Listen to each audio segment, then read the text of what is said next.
Hey, what's going on, everyone? Welcome to another Reedsy Live, Reedsy's ongoing collection of webinars designed to help you, authors, writers of all stripes, learn how to write, edit, publish, and market better books. This week, we have another great writing course, writing webinar for you today. It's going to be quite exciting. I'm going to be joined a little bit later by Jeff Lyons, who comes highly recommended to us by one of our previous presenters, Caroline Levitt. A few of you may have tuned in for her webinar on story structure. A lot of you seem to really love it. And when I got in contact with Reedsy's authors and writers through our newsletter earlier this year, one of the things that a lot of people were saying they wanted to know more about was sort of like the middle of the book, how to pace it, how to describe stuff. Once we're over the opening of the novel, if you've got them hooked, what do you do next? How do you actually get into the meat and potatoes of the book, so to speak? We're going to bring Jeff on in just a few minutes, and I'm going to try slow down how I speak. I know sometimes I rattle on a bit quickly, and it's a bit hard to understand. However, thanks for letting us know where you are today. Let's see who we've got in the room. We have Jay from Australia. Welcome. If you're in Australia right now, it must be quite early, though not super early. It's probably daylight already. JS Visa from Hamilton, Canada. Hello. Taye, I hope I'm saying that right, from Nigeria. Bruce from Allentown, Pennsylvania, home of the Billy Joel song. We have Faye White from Canada, Pia from Germany, Brendan from Illinois. Fantastic. A lot of people are piling in. In just a few minutes, we're going to bring Jeff on, and he's going to talk to us about avoiding the mushy middle in any novel. After you get through the opening and you've got them gripped, how do you keep them on the hook? So while we're waiting, let's see what some people are saying. Heather McDonald, why are those mushy middle bodies and books so tough to fix? She's looking forward. She's in Ottawa, Canada. We've got a few people from Ontario. We have Matthew Gordon from Toronto. Lucy from Bournemouth. Hello, Lucy. I spent a little bit of time down in Southbourne recently. Very nice. Annie from Oxford, England. And T.A. Rosewood from Cambridge, England. Don't fight, guys. We have Nadine Monaco. Welcome. Robin, she loves those glasses. Thank you very much. He or she, I'm sorry. Yeah, these are fairly new, although you can see the lights reflected in this. If I keep my head like this, I can look a bit insane. But I'll try to keep my head tilted. You won't see me for long because we're bringing Jeff on in just a few minutes. Wow, fantastic to see so many people tuning in. Dania from Georgia. We have someone from Portland, Oregon, Rhode Island, and another resident of Oxford, UK. Fantastic. So it seems we've got a bunch of people from stateside, a bunch of people here from England, and then further east. Really glad to see that. Well, it's hit 8 o'clock where I am. It's 3 p.m. on the East Coast, 12 p.m. on the West Coast, probably 4 in Hong Kong or Singapore where I come from. So might as well get started. I'm going to bring on, ladies and gentlemen, Jeff Lyons. Jeff, how are you doing today? Oh, just wait. I've kept you muted, but now you can be heard. Testing 1, 2, 3. Can you hear me now? That's what they normally say, right? Yeah. Thank you so much for having me. I can't believe all these people. This is amazing. Yeah, we've got 185 people tuning in, and I imagine a few gosh, people. This is great. This is great. Yeah, really looking forward to this one. So, Jeff, can you tell us, first of all, where are you right now? I would assume you're in a Japanese house. Yeah, in Kyoto. Yes, I'm in Long Beach, California. And let me apologize. I'm going to be looking down a lot because my camera is on a big monitor, and even when I look at the screen, I'm looking down. So I really apologize for that. Yeah, so I'm in California on the West Coast, and it's noon here. So. Okay, well, fantastic. Before we start, would you like to tell us a bit more about your background, your history of publishing and writing and such? I've been in the entertainment, movie, and TV industry mostly since about 1986, but I've also been very involved with the publishing industry the last 15 years, especially the self-publishing revolution, as they call it, but also traditional publishing. I'm a traditionally published author. I have my own self-publishing imprint, Story Geeks Press. And a lot of what I've learned over the years doing this for as long as I've been doing it are that there's some real correlations now between long form prose, which most of you are writing, and screenplay structure and all of that. So I bring a lot of those skill sets to the table, especially television. So I've been at this for a long, long time, and I teach through UCLA. I teach through Stanford University's School of Continuing Ed. I teach a course there with Caroline Levitt, who I highly recommend. So I've got a lot of teaching experience in the area of story structure, particularly. I'm not a creative writing guy. I mean, I write, I'm a good writer, but my skill set really is story. And we're going to talk a bit about that, because what we're talking about today is a story problem, not a writing problem. Okay, amazing.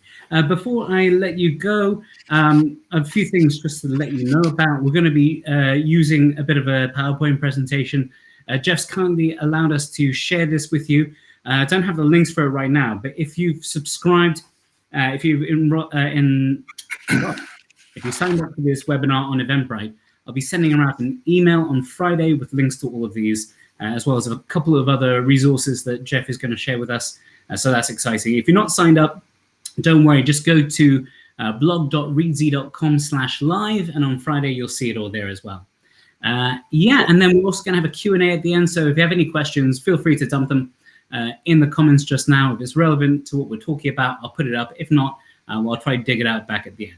Okay, yeah, without any further ado, yeah, Jeff, let me know if you need anything, but I'll see you soon. Okay. Thank you, everybody. It's a great pleasure to be here. I see some names of people I know. PJ, hello. Someone from Nigeria. I have a very good friend who's an author in Lagos, Lawrence Mushy. You should look his work up. He's a terrific writer in Africa. And it's great to see so many people from so many different places, because the problem we're going to discuss today is a very, very hard problem for a lot of writers. And when do we start the PowerPoint? We have a little technical challenge here with computer compatibility and stuff. So we're going to be showing the PowerPoint remotely. So I'll say next slide when we go to the next slide. Next slide. This is a very, very hard problem. And what you're going to be getting in this course for free is you're going to get the PowerPoint presentation, and you're going to get 3 worksheets, because I don't want to just leave you hanging with all this information. What I'm going to be going through today is a scratching the surface of a very big topic, which is actually an entire chapter 12 in my latest book, Rapid Story Development: How to Use the Enneagram Story Connection to Become a Master Storyteller. This little webinar we're doing today is based on that chapter, where I go into all this in gory detail.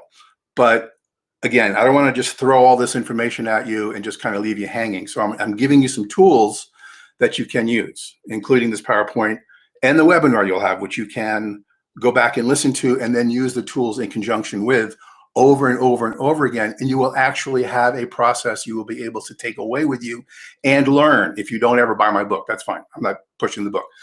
You can actually get something out of this concretely if you work through these worksheets, go back and listen to this webinar, and listen to all my explanations and definitions and so on. Everybody hates PowerPoint presentations. So unfortunately, there's no way to do this without showing you some diagrams and talking some of this stuff through a PowerPoint. Okay, I'm not the PowerPoint guy. I want to teach you something. Okay, next slide. As I said, this is an incredibly hard problem. And the reason it's a hard problem is because it's not a writing problem, and people approach it as a writing problem. It's a story problem. What do I mean by that? Story and writing are 2 completely different things. I'm going to pause there, let that settle in for a bit, because this is very confusing to people. Storytelling does not need writers. Stories can be told in a lot of different ways, and you don't have to be anywhere near a piece of paper and a pencil or a word processor. They can be danced, they can be mimed, you know, Marceau, they can be painted, they can be sculpted, they can be acted. Stories need storytellers, they don't need writers. Writing is a whole other animal, whole different talent, whole different skill set. The problem of the middle is a problem because people approach it as a writing problem and they think they're going to write themselves through it. That's not how it works. It's a story development problem. And most writers are good writers. Most of you are probably very good writers, but your storytelling skill set is probably on the weak side. That's not a judgment I'm trying to make about you. I'm just saying that's how it is. With thousands of people I've worked with, almost everybody is weak on the story development craft side because that's not something that's taught in creative writing programs. You just taught, write. Writer's right. Just go write. Don't edit. Don't stop yourself. Just go. First draft's always a piece of crap. Don't worry about it. Yeah, you need to worry about it because only the people who have a really natural talent for story can get away with doing that, like, Ian McEwan or Stephen King, who could knock out a first draft in 6 weeks. And he thinks everybody should do that. Well, no, everybody shouldn't do that because they're not good at story and they're going to get drowned in the story floodplain. Okay, that's why the middle is so critical because it is a story development issue, not a writing problem. Next slide. And here's the other reason why it's so important. The middle is your story. I mean, that's the story. The first quarter and the last quarter, as important as they are, beginnings and endings, right? Everyone's good with the beginning and everybody's good with the ending. And then they go, now what the heck do I do? The middle is where all the action is. It's where we learn about who the protagonist really is as a character. It's where the whole adventure of the story is going to unfold beat by beat by beat, leading to that great ending you came up with. It's how we unfold all the subplots. If you're writing a novel, you're going to need subplots. That's a whole other webinar, by the way. You're going to have to write subplots, and they all weave in and out. This is where readers end up loving or hating the characters and the book. It's the middle. That's why this is so hard. And because people don't develop their stories first, and they think they can write through this problem, they find themselves snagged on all these issues.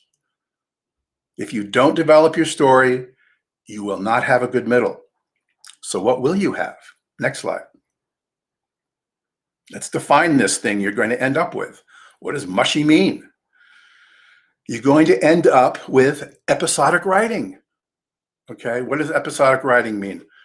It means your character comes up into a situation, they solve the problem, over. Next problem, come up against a new opponent, fight it out over something, win the day or not, problem over, next one. And you go through these little episodes through the middle. How many of you can relate to that? Okay, it's like watching a tennis ball in a tennis match going back and forth.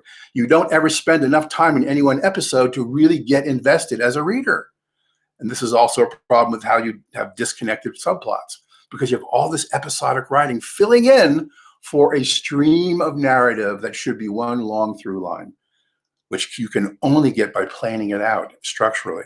Like I say, there's no clear story structure, which we're going to get into in a second. As a result of all this episodic writing and no planning, there are vague stakes and very weak or no building of dramatic tension or comedic tension. That's missing. There's no good cause and effect that's built up to have good, solid scene progression, which also adds to the episodic quality. And the worst of the worst of the worst is you end up with a passive protagonist, which we're going to talk about near the end. Active versus passive protagonists. Whenever you just jump into the writing of the middle and not really know what it is you're trying to do, you're going to end up with a character who's just getting thrown around by events rather than driving them dramatically. That's where the passive protagonist is. The reason you have to care about this is if you don't do this stuff, if you don't accomplish solving these problems, you're going to lose your readers. And you're going to be so frustrated as a writer, you're going to want to throw your manuscript out the window. And you don't want to get into this position after writing 200 to 300 pages of a novel. And then you have to end up going back, and this is what everybody does. I call it backing into your story. You end up with a couple 100, 300 pages, the wheels come off the cart, and you go, what the heck? And everybody does the same thing. You start following the breadcrumbs backwards. Everybody, including me, ends up in the exact same place to solve the problem. Where do you think that is? It is the beginning. It is the premise itself, the idea. That's where the stories go bad if they're going to go bad first. The next place they go bad is the middle. Okay, next slide. I'm going to talk fast. I'm sorry. I got to get through a lot of information. So if you get lost, know that all this will be given to you and you can go through it in your own timing, in your own space, in a safe place someplace. But I got a lot of stuff to go over here. This is how you avoid the mushy middle. Now there's a whole lot more going on here that I'm going to talk about, but if you just can get your head wrapped around these two things, the classic story engine and the narrative engine, and we'll talk about these other patterns, the decline in elevation, just very, very briefly. If you can just think about getting your mind into a place where you're following along with these two pieces, you will be assured, not guaranteed, there are no guarantees, you will be assured that you will not have a mushy middle. It may not be great, but at least it's going to be a solid structural process that you can go back and fix much more easily than winging it and going on a lot of guesswork. Okay, so let's look at these. Next slide. Here we go.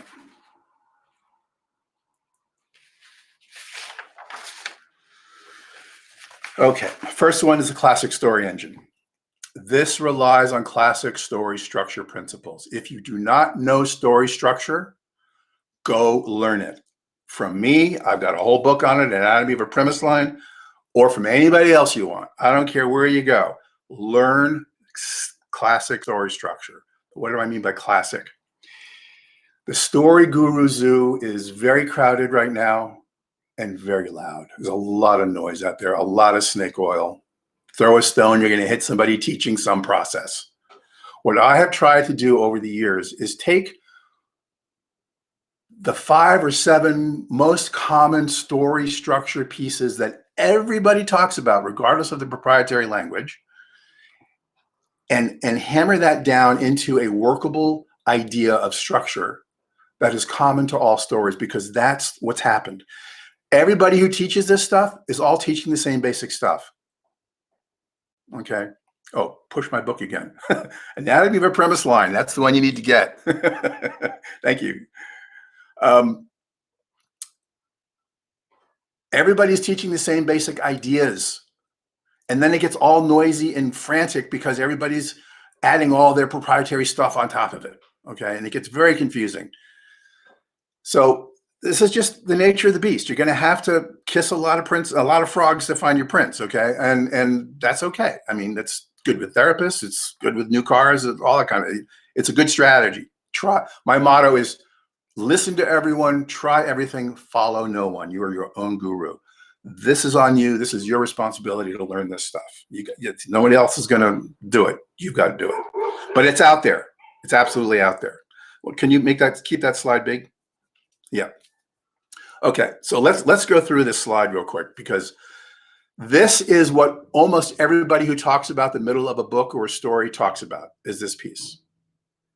And these are the core components that if you think about your middle structurally, and not just in terms of what's happening beat-wise, action-wise, but think of it as a structure, you will be so much farther along this curve. Okay, we're just going to look at this piece. Inciting incident. Most of you are going to know what some of these things are, but a couple of them know. The inciting incident is what kicks off your novel. It's the thing that happens that takes your protagonist from where they are in their life at the beginning of the book, usually about chapter 3, chapter 4 at the latest, somewhere around there. Excuse me. And an event that happens, and they go, oh, okay, I've got to go over there now. And everything switches. And now we're off to the races. Okay, that's the inciting incident. It needs to be something consistent with their character. We're going to talk about this in a little bit when we get into moral component. But that's the beginning of your middle, essentially. And then you have reversals, complications, which you've probably all heard about. You need at least 2 or 3 of those, where you set up an expectation and then you reverse the expectation. You know, the robber ends up being, the good guy or something like that, or some complication. Then you come to this midpoint in your novel. 2 things need to happen. The community stakes need to rise, and the personal stakes for the protagonist need to rise. What do I mean by that? I'm going to give you a silly example. Bob and Mary are secret agents chasing the terrorists in Lower Manhattan. Bob discovers that the terrorist has a bomb and it's going to go off in a subway station and it's going to kill hundreds of people. Then at the midpoint, he discovers, oh my gosh, it's not just a bomb, it's a dirty bomb. And tens of thousands of people are going to be killed. The community stakes have now risen. There's more danger, there's more jeopardy for everyone in the story. And then at the same time, or very close proximity in terms of pacing, Bob also discovers that the terrorist is really his old buddy Ben from the SEALs who's gone rogue and who he's going to have to shoot. But he's also Mary's brother who's, having a love affair with Mary. So if he kills Mary's brother, it could have put the love affair in jeopardy. So now he's got a new problem. Not only is everybody going to die, but he could lose his lover. So both of these things happen very close to one another. The community stakes rise for everyone in the story, the jeopardy rises, and the new threat rises for the protagonist. Okay. That's your midpoint complication. Incredibly hard to do. Most people only get the first one. They don't ever link back or link forward to the character component where it creates more danger personally for the protagonist. If this is the only piece you ever accomplish in your middle of your story, you will create more unity just with that one piece. Then another complication down the line you want to come to, which we'll talk about in a minute, and then you come up to the doom moment. Okay, everyone kind of knows about this intuitively, or if you don't, you know it from some story structure school, right? The visit to death, the all is lost moment. Every TV show, every movie, every book you've ever read has this moment. But it's a critically important moment that you are writing to that. So rather than thinking about just writing events, you're writing to these moments. You're trying to write to the story structure beats. Don't think in terms of acts. Acts are going to get you nowhere. We can talk about that if you want in the Q&A. I am not a proponent of 3-act structure or 5-act structure or any act structure. Acts are really not useful. But what is useful is taking these, creating these points of structure in the middle and writing to those. That's what gives you a form and a foundation to work with. The doom moment is the moment when the protagonist looks like they've lost. Yes, yes, yes. And the bad guy's going to win. Yes, yes, yes. But it's also the point where they realize, oh my God, I can't keep going the way I'm going. If I do, all will be lost. I will not get my goal. I will lose the money. I will not get the girl. I will not whatever. But worse, I'm not going to change. I've got to be a different person here. I can't do business as usual. They don't know what that looks like yet. They don't know what that means. But they know they've got to do it differently now if they're going to get through this crucible. That's the beginning of their change. They haven't changed yet. That doesn't happen until the final battle, and then they change. But that's the moment you want. It's not just a plot point, quote unquote, moment.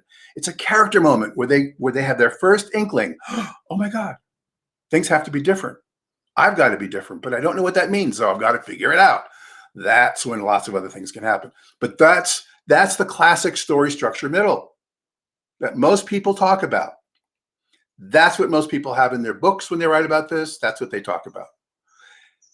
What they're missing, the secret sauce that's missing, is the narrative engine piece. Okay. Same inciting incident, weaving in and out of all these other structure moments we just discussed are this pattern of decline up until the doom moment. This is something people don't think about, but I want you to really start thinking about it. As you're going through your story, your character has to be getting worse, not better.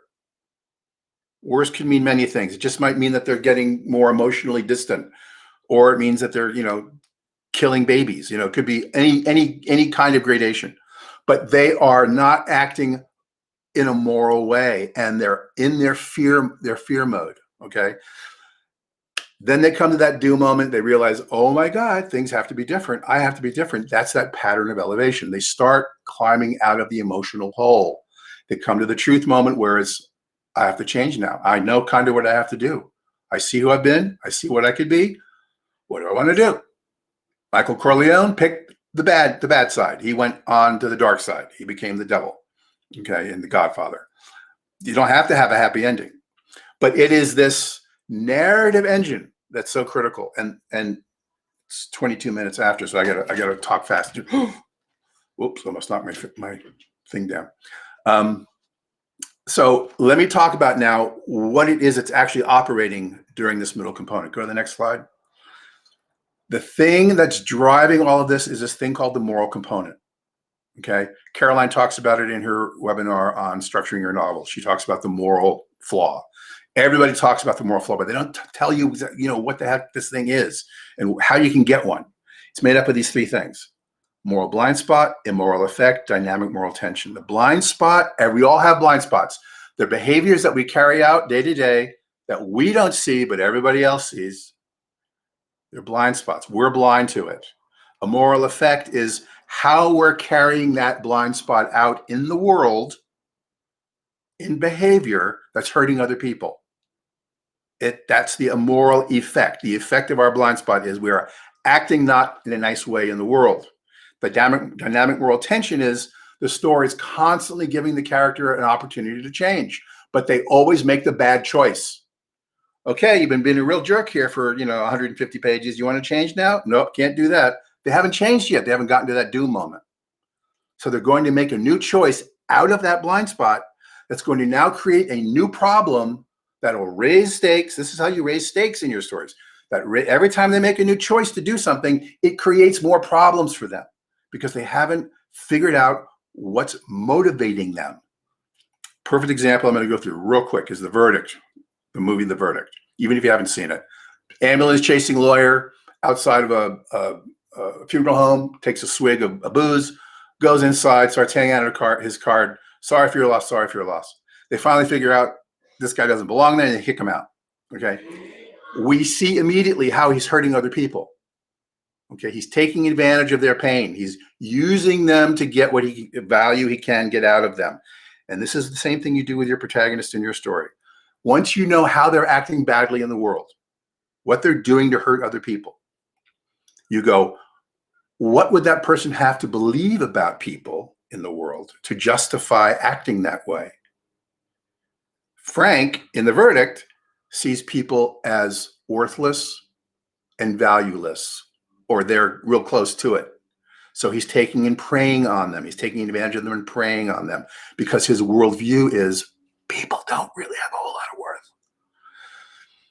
Then you ask yourself about your protagonist, what would they have to think about themselves to justify having that kind of worldview? Frank's taking advantage of people because people don't have any value. Guess what? Frank's a people too. So he doesn't have any value. He doesn't have any worth. Thus his self-pity, thus his fall from grace, all the behaviors that he carries out in terms of hurting at people in the world come from this fundamental belief about himself, which is wrong, that he has no value and doesn't have any worth in human dignity. And when you see the rest of the movie, you see that's exactly what's playing out throughout the rest of the movie. Okay? That's his blind spot. As long as he's operating from that point, every choice he makes to deal with problems will create new problems because it's not coming from the story. It's all coming from him. Next slide. That's what an active protagonist is.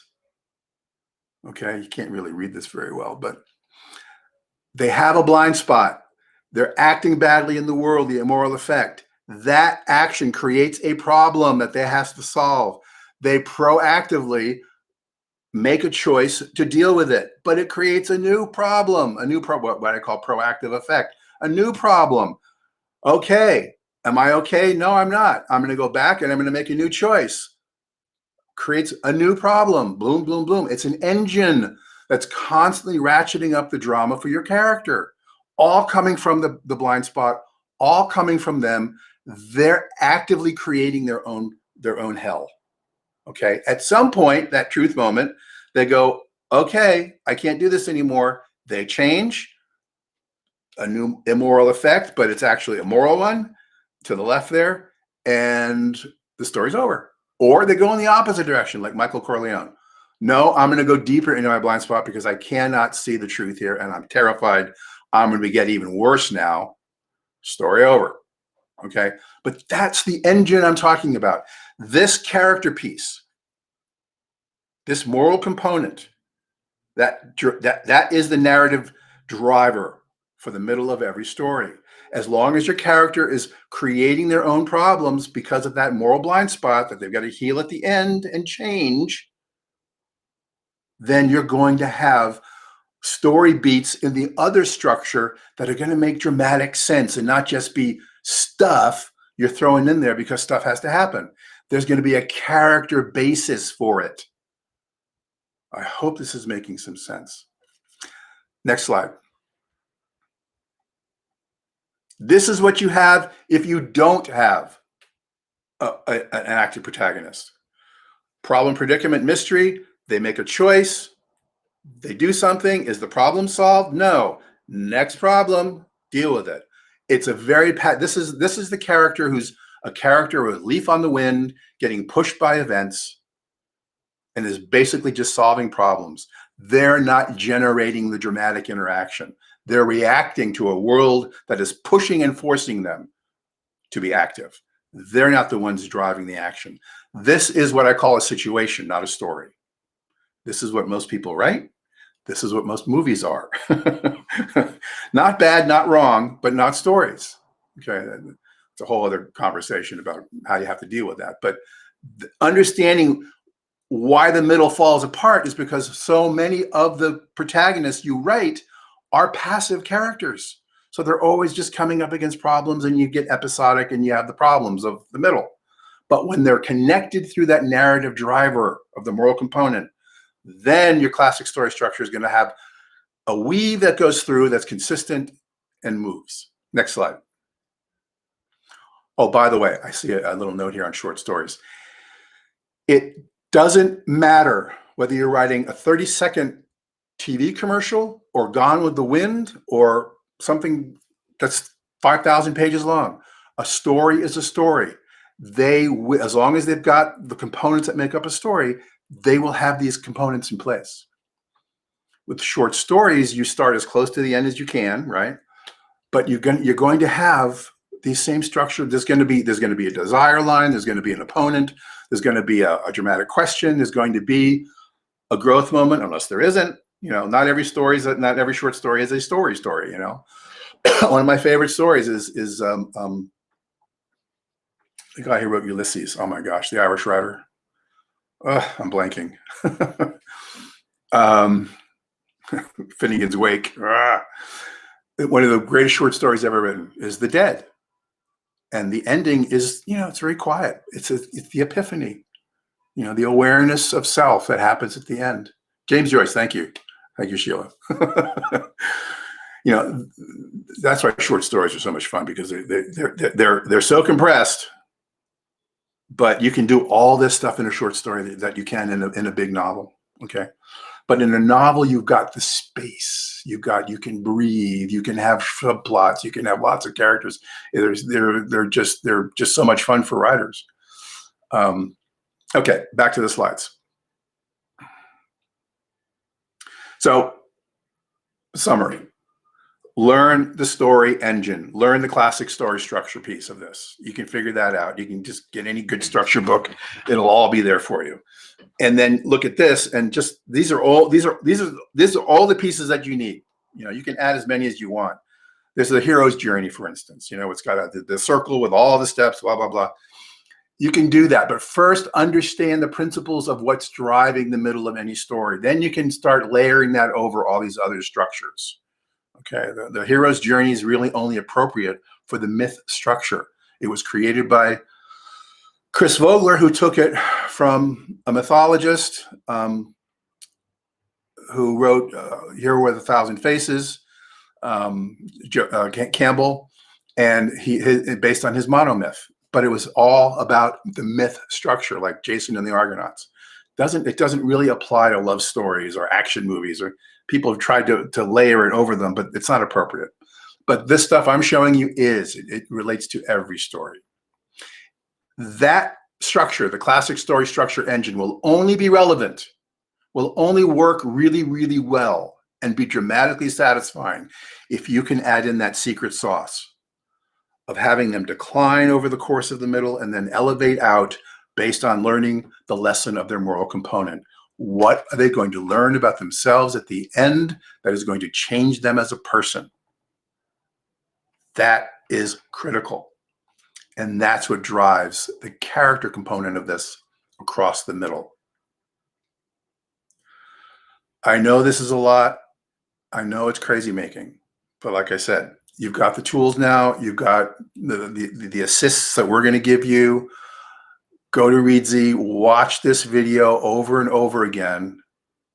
If you want to buy my book and read chapter 12, it breaks all this out in gory detail. Highly recommend it, but you don't have to. You don't have to.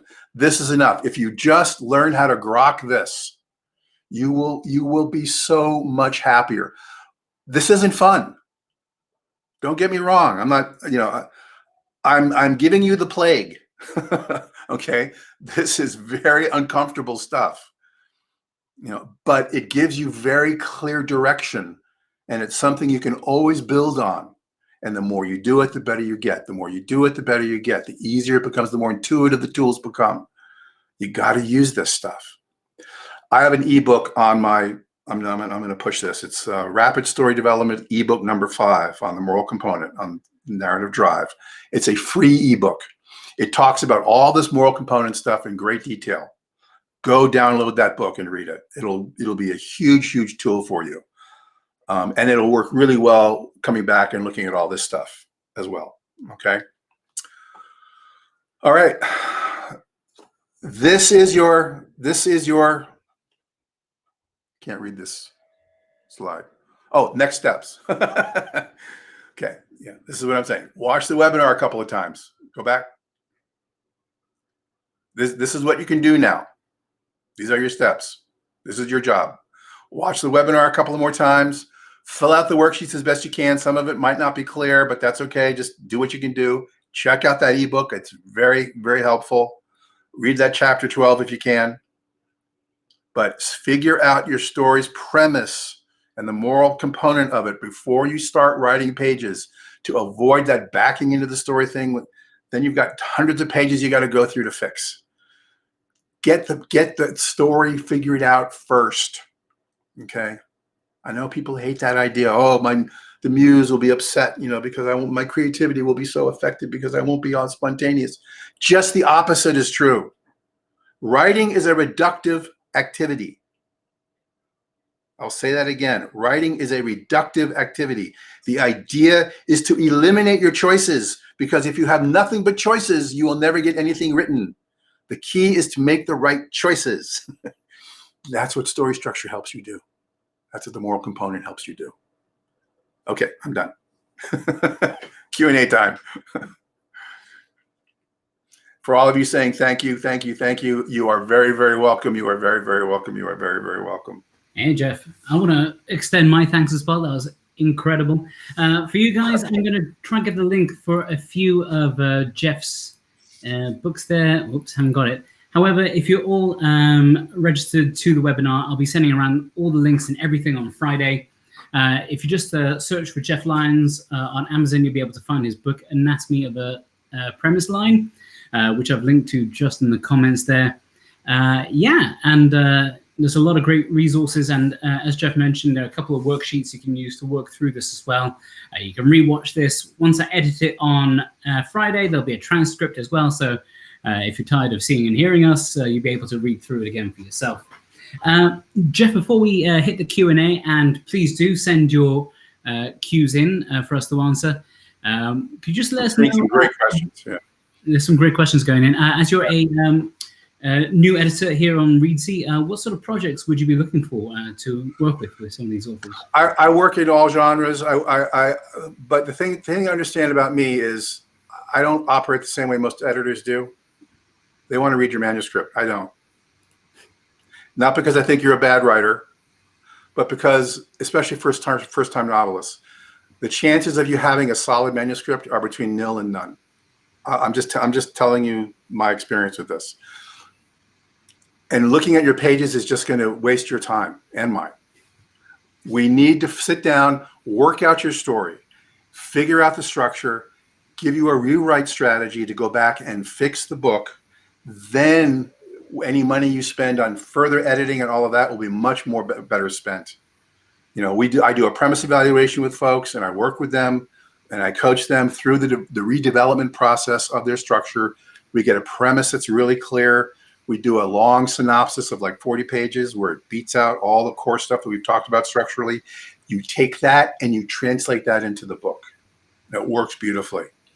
There's no point in going through 250, 300 pages of a manuscript that's a mess. And again, I'm not trying to judge you as a writer. It's just my experience with people, especially new writers.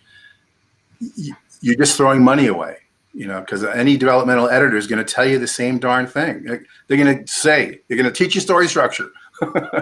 So really get solid with that first. If you want to work with me, that's what we're going to work on, is your premise idea, the core structure of your story, that narrative middle, making sure the middle's working, and then give you a strategy for how to go back and take the gems you've got, retranslate them in the new workable structure, and you'll have a much stronger manuscript for moving forward. That's how I like to work. I'll read your pages if you really want me to, but I don't think it's the best use of your time. Yeah. That's one of the things we try to help people with over here. As a business, it'd be great for Reedsy if everybody just submits their manuscript as early as they can. But we do find that folks do end up having these fundamental problems that they can work through themselves. And then when they hire and work with editors who are, fantastically talented and experienced, a lot of it is, as Jeff says, wasted. You ideally want to get to the point where you're just getting into the weeds, into the real nitty gritty, and not dealing with fundamental story issues. But yeah, that's great. Do hit Jeff up. I'm going to drop a link to his Reedsy profile here. Just give me a second. And if you have any questions, you can drop him a request. Oh dear. Okay, but I've got a first question. I think this has popped up from quite a few people, but I'll bring it up here from Paula. So is the doom moment in the middle of the novel? There's a big question. Yeah, I saw that. I saw that question. That was great. No, the doom moment occurs about 3/4 of the way through. So you got your inciting incident, you've got complications, midpoint, more complications, and then you get to that doom moment, which is about 3/4 of the way through the book.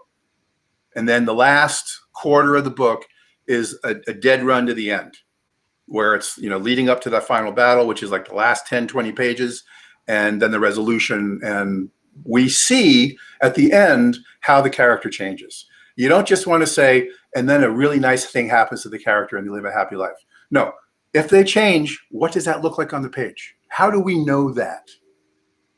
We have to visually see what the change means in behavior. Okay, but that's where the doom moment typically happens. Look at any movie, look at it, and read most action or genre books. You'll see that's exactly where it falls in. I think one of the other terms people have been asking here, and I've heard before, is the dark night of the soul. Is that basically the same thing? Same thing. But my point about it, that moment, is most people just make it a action moment where it's, they're defeated. You need that other piece. You need that character based on that moral component, blind spot, of them realizing they're lost because of them, not just because of the events have crushed them. They have responded badly for 250 pages. Now they've got to change. They don't know what that looks like. Now they elevate. Now it's the rise up. That's when we really fall in love with them.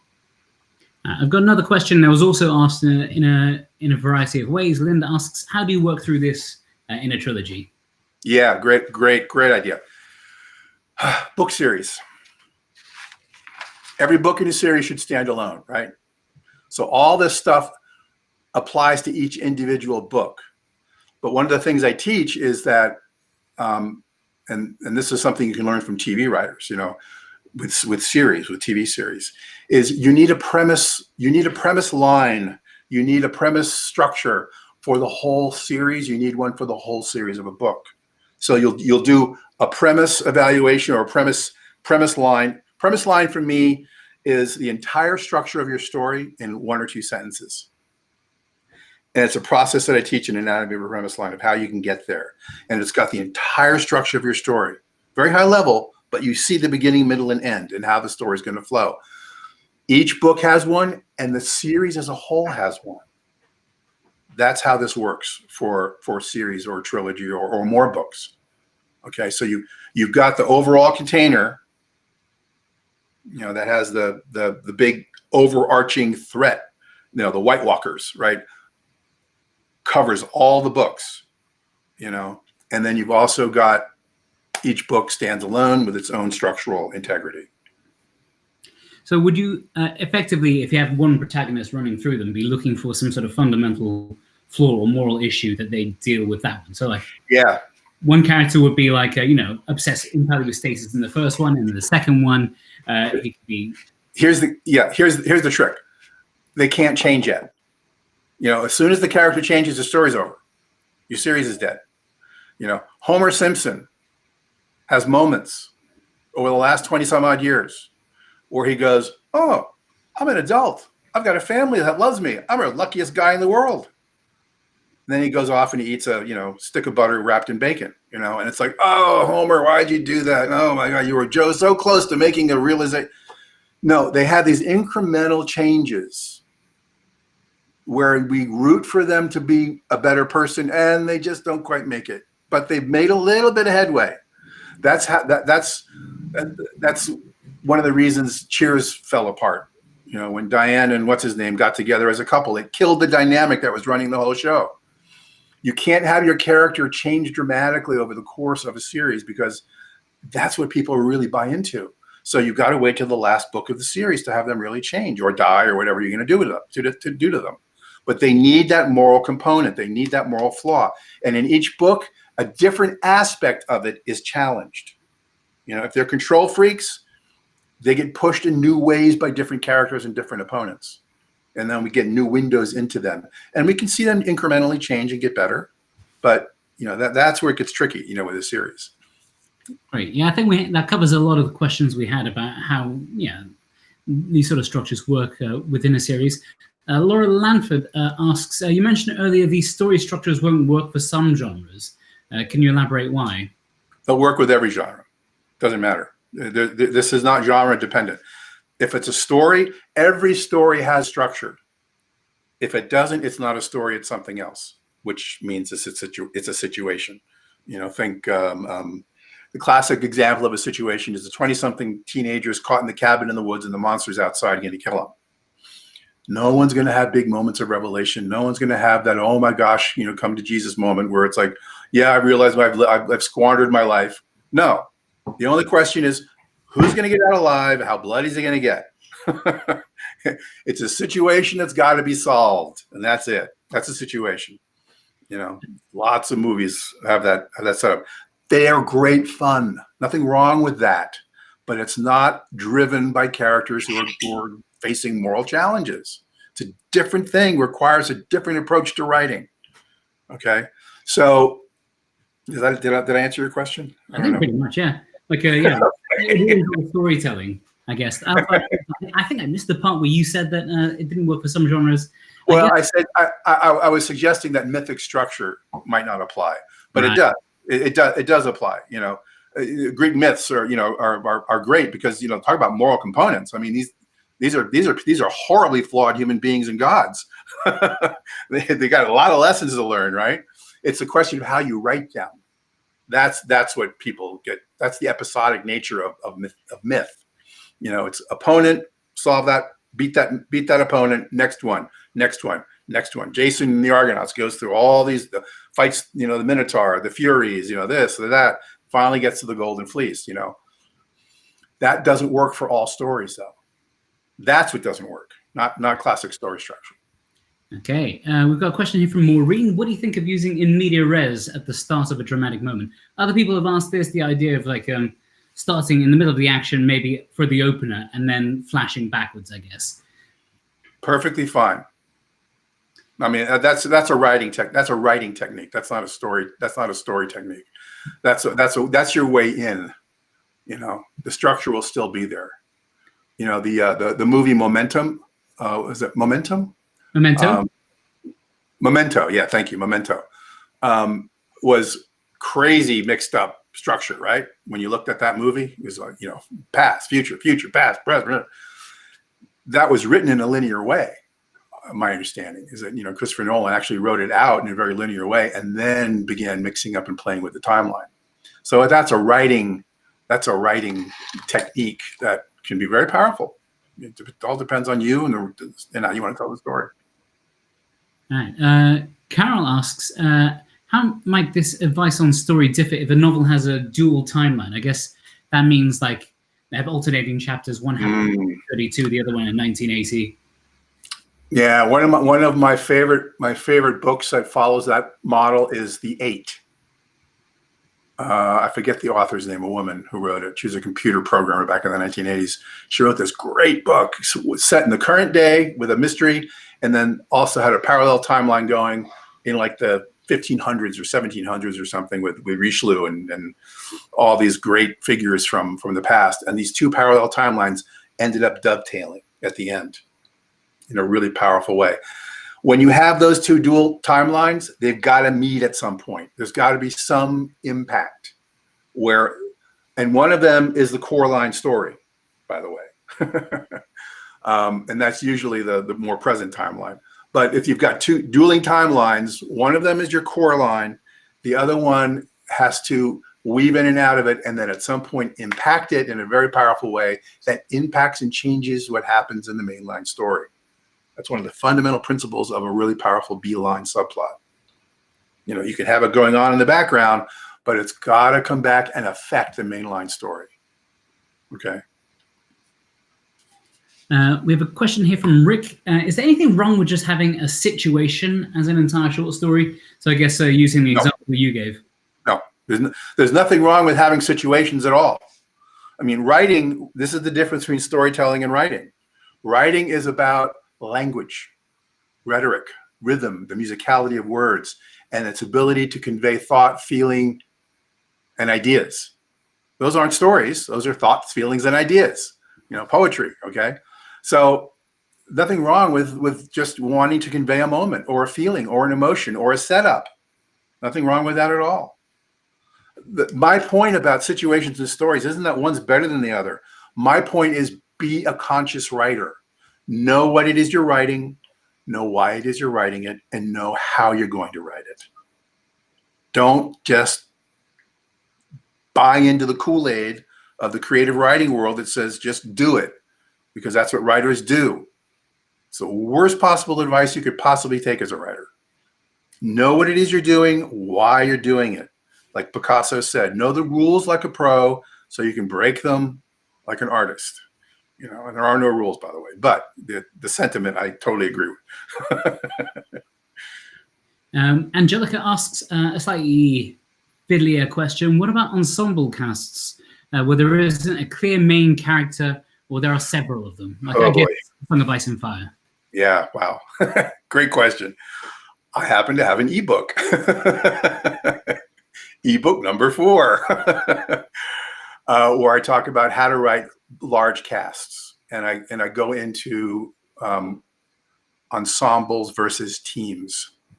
Okay, because those are two different kinds of stories. Something like Crash is an ensemble story. One of my favorite movies that's ever been written, that's an ensemble piece, is 13 Conversations About One Thing. These two Canadian sisters wrote it. Brilliant piece of writing. Absolutely knock your socks off. Where you've got lots of people, all who have essentially the same dramatic weight, dealing with the same thematic issues. In that movie, it was, what is happiness? What makes a person? How do you know when you're really happy? That kind of thing. And then all those independent storylines, very episodic by nature, because you're dealing with multiple characters with the same dramatic weight. They all come together in some way at the end, so that it all makes sense. Contagion is a good example of an ensemble story, badly written. Crash is a really good one. 13 Conversations is a really good one. Okay, they're out there for sure. The Red Violin is another one. I think or it's a couch. There's a red couch or a red violin. I can't remember which one it is. But all of these ideas still apply. But you're dealing with these standalone stories that eventually come together as part of that ensemble experience. Very hard to write well, very, very tough, but really powerful when you can do it. Cool. I think that's maybe I've stopped getting questions in, but yeah, that's been really fantastic. As I mentioned before, we're going to have this edited and sent around to everyone a little bit later on. We'll have a transcript to it. We'll have links to everything, including the rapid story development ebook that Jeff was talking about, and some of the worksheets. So if you missed out on that, don't worry. There'll be a transcript, so if you prefer to read it, that'd be great. Do you have anything else? Yeah, I see one question. Which of my books should I start with? Heather Donald. I would start with Anatomy of a Premise Line. That is the first book I wrote like about 4 or 5 years ago. And it's a short book, so it's easy to read. It's a basic primer to the idea of what story development is really all about and how to develop your premise first before you start writing pages. That's got a lot of this stuff in it, and that's really sort of the primer. So I would start with that book. That's my recommendation. Okay. I get the feeling I've stopped seeing comments. There may be more coming in. I just can't see them, but I've posted another link to Jeff's book in the comments there. Hopefully you see that. If not, I'll send that again with the follow-up email. Jeff, thank you so much. This was so great. Like, judging by the comments, like, we all got so much out of this.